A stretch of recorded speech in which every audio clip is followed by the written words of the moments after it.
नमस्कार। आज हम द्वितीय वर्ष BA द्वितीय वर्ष के द्वितीय प्रश्न पत्र में मकड़ी का जाला एकांकी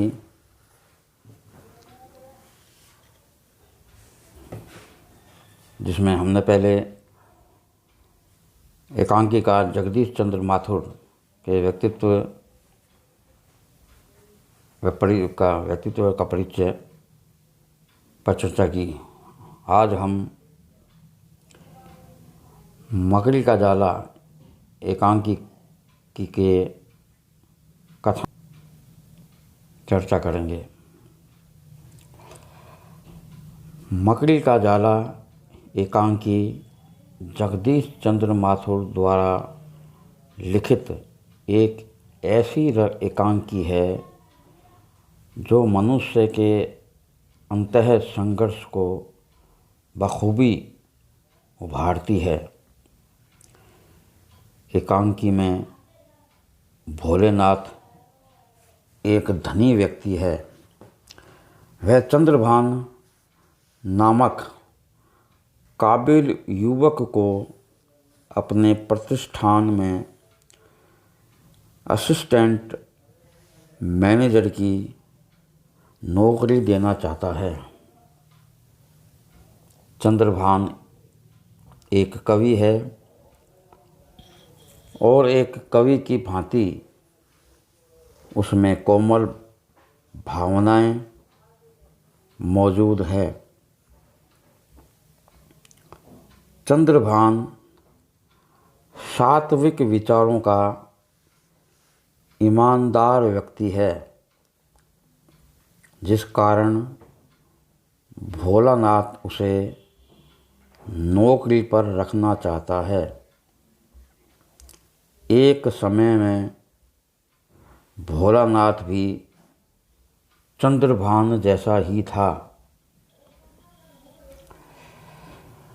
भोलानाथ चंद्रभान को समझाता है कि जीवन में भावनाओं से अधिक पैसे का महत्व है। साथ ही साथ वह यह भी कहता है कि यह कंपनी मकड़ी का जाला है, जिसमें आने के बाद व्यक्ति फंस कर रह जाता है। ये सब बातें सुनकर चंद्रभान घबरा जाता है और कुछ सोचकर निर्णय करने की बात कहकर चला जाता है।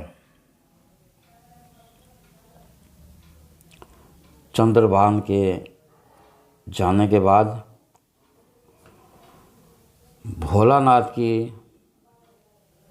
अंतरात्मा उसे धिक्कारती है। उसके अवचेतन मन में उथल पुथल मच जाती है। उसे याद आता है कि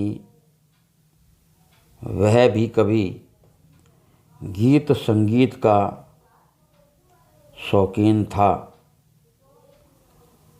उसका मन भी चंद्रभान की तरह सात्विक और सरल था।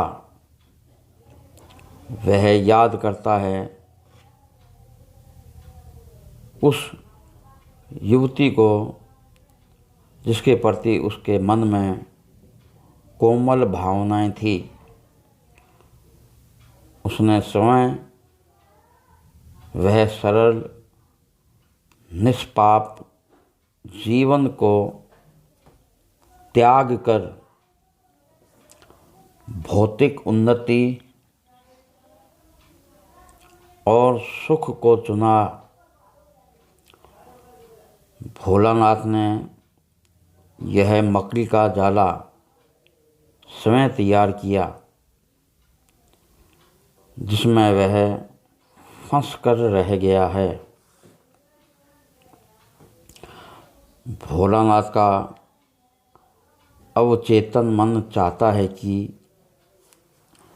वह तो इस जाल में फंस गया है, लेकिन चंद्रभान न फंसे। एकांकी में चरमोत्कर्ष तब आता है जब चंद्रभान नौकरी के लिए स्वीकृति देने आ जाता है। यह स्थिति भोलानाथ के लिए कष्टदायक है, लेकिन वह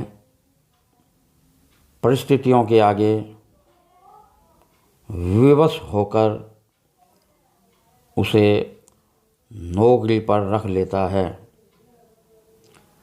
इस प्रकार मकड़ी के जाले में एक और शिकार फंस जाता है।